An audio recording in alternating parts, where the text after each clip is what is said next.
Yo, what up, what up? It's Jay from Team DMA. Welcome back to the channel, you guys.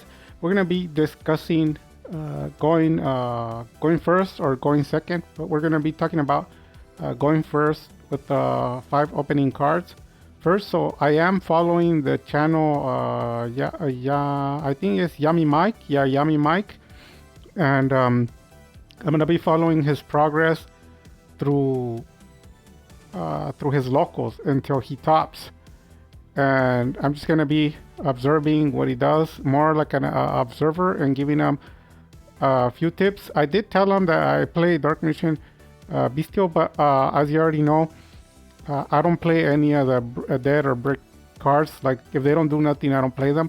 I just play the cards that resolve and don't have high requirements. Like the card tells you can't do something unless you do something else. Like those cards are very minimal, and I try to make every card live at every point in time, and then everything can link into something else no matter what the opponent does. So here we have the 5 opening cards, and we have a Skill Drain, Rod, Bestial, and we have the Illusion of Chaos, and then the Spellbook Engine. So this is ideal for like a top tier hand, to be honest. The deck can draw a lot into the deck, and it can establish multiple negates and interrupts from here.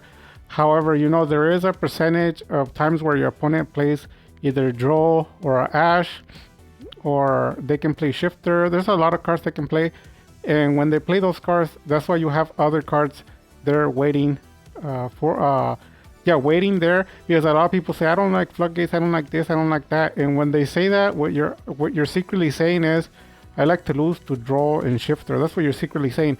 A lot of people don't mention it. In fact, I would say the majority, if not all, the Dark Mission channels, they never cover anything on Droll and Shifter. They don't cover a lot of things on no playing any spells. None of those things they cover. They don't cover from the Reeds, Unchained. They don't cover a lot of things. The reason for that is because they can't beat the decks and they lose frequently. So there's nothing to talk about other than to tell you what you already know. You're losing a lot, and so are they. But here in the channel, we win a lot. It's different. And all the decks I mentioned, they're trash to us. We crush them. So here's the hand. So off the bat with the Spellbook Engine, even if we get Ash, it won't affect us. So we're going to go ahead and play through this hand so you can see, for example, what were to happen. So off the bat, so we're going to start off and let's play Rod. So let's say they were to play like Ash on us at that point. The what's it called? The Rod wouldn't resolve. But then what you would do is follow up to get the Spellbook of Knowledge, and you're gonna draw anyways. But before we do that, if they were to hit us with draw, it wouldn't matter either because the Salvation goes around the draw. It's one of the cards that goes around the draw, and the Skill Drain. So you have 2 cards to go through it. But with the Ash Blossom, that's not gonna work either because you can go around it with the Spellbook Engine. So since our opponent didn't really have anything to stop us because we're as a test hand, we're gonna set it and forget it, and we're gonna go ahead and link, and then we're gonna trigger the knowledge. We're gonna dump, and then from here we're gonna go ahead get the Magician Souls. So we can send one of the illusion back because we have too many. We're gonna dump our Dark Magician special,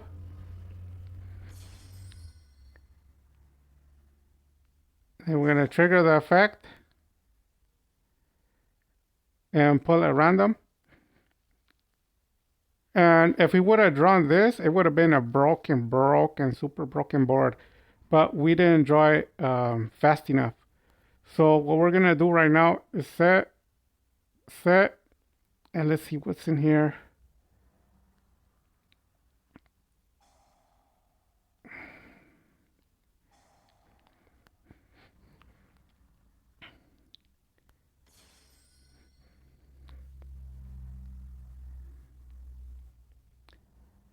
The SP little.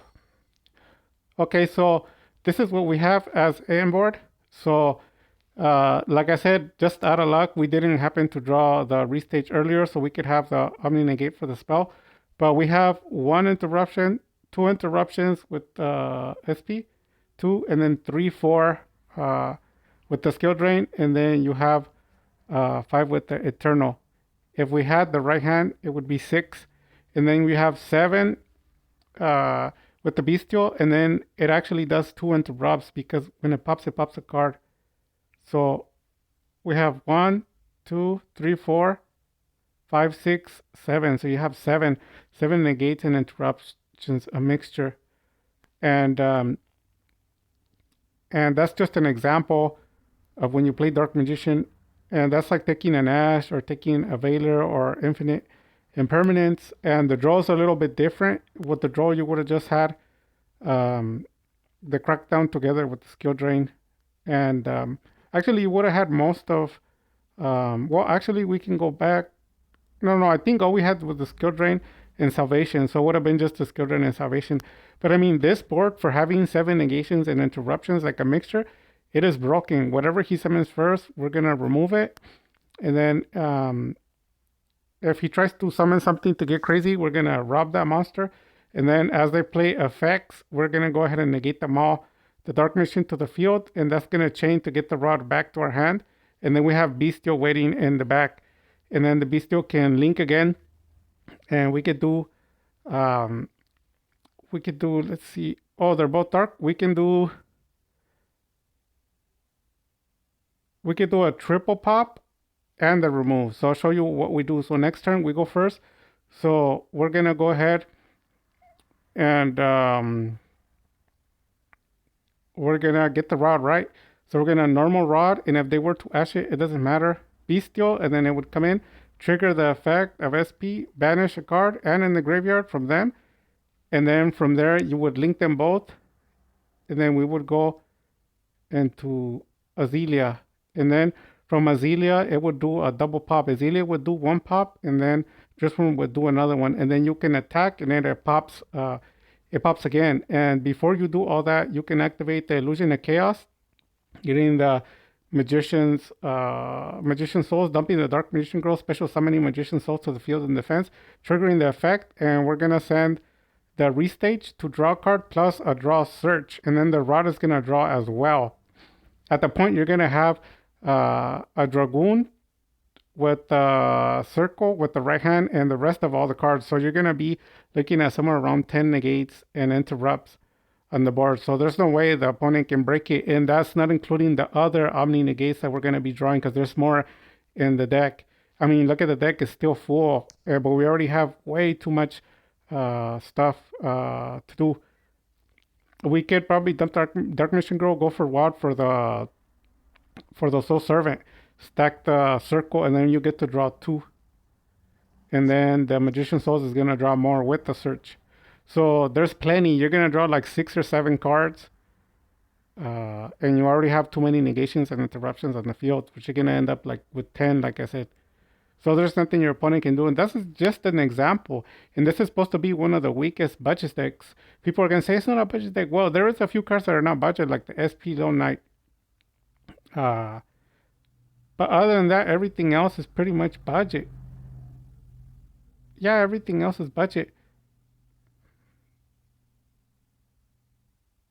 Probably the Star Slayer, but I mean, it was cheaper. People just didn't take advantage. Everything else is just a few dollar cards. But that's it. This video was for Yami Mike, and it just goes to show you how broken the Dark Magician deck is. If you ever get 3 negates and interrupts or less, that's definitely not good. You have to be hitting 5 to 10 per turn, so you have to readjust the deck. And one of the big secrets is to make every card live, and then deal with all the hand traps from the beginning, like what's it called, like the Dimension Shifter, the Draw, the Ash, the Veiler, the Imperm, Nibiru. You have to escape all the cards, and then when the opponent goes, you have to be willing to take everything as well. The Dark Ruler, the Evenly, everything that you can possibly take in the kaijus and all that feather. And that's just the way that it works. Like, you always have to think of the worst situation and then quickly adapt to it. Sometimes you might not get the field or the board or the setup to stop that one card like evenly match, but you don't need to sweat it. You need to work on getting it the next turn. If one turn, like the song says, if first you don't succeed, dust yourself off and try again. So all you do is dust yourself off and try again for next turn. But you want to quickly establish a multi negate on the board, and you want to do at least a monster negate. You want to do like a Magia effect. A spell, trap, and monster is what you need. If you could do more, that's fine, but that's the bare minimum just to handle what's going on the board. That's gonna be it for the video. Hopefully this was helpful to everyone. But I mean, low key, like if you document it on a pen and paper, this hand together with the board is super broken strong. Super broken strong. The only reason why the deck didn't end up being like a tier 1 killer was because we drew the restage too late. Even if they negate the search when it goes to the graveyard, you draw search anyways, because it negates the monster in the field, but not when it goes in the graveyard. So people forget that. And you can chain the Eternal. You'll see me do it. You can Omni negate a spell. Whatever spell you don't like, that's the one that you chain Eternal. So Eternal becomes broken. I learned how to do that and make Eternal a very powerful card in the Dark Magician deck. So if you guys have any questions or concerns, let me know. The shop is open. There's the $1 cards. A lot of stuff is selling. Thanks a lot for all the support and all the help. And with that having been said, guys, God bless. Take care and Dark Magic Attack.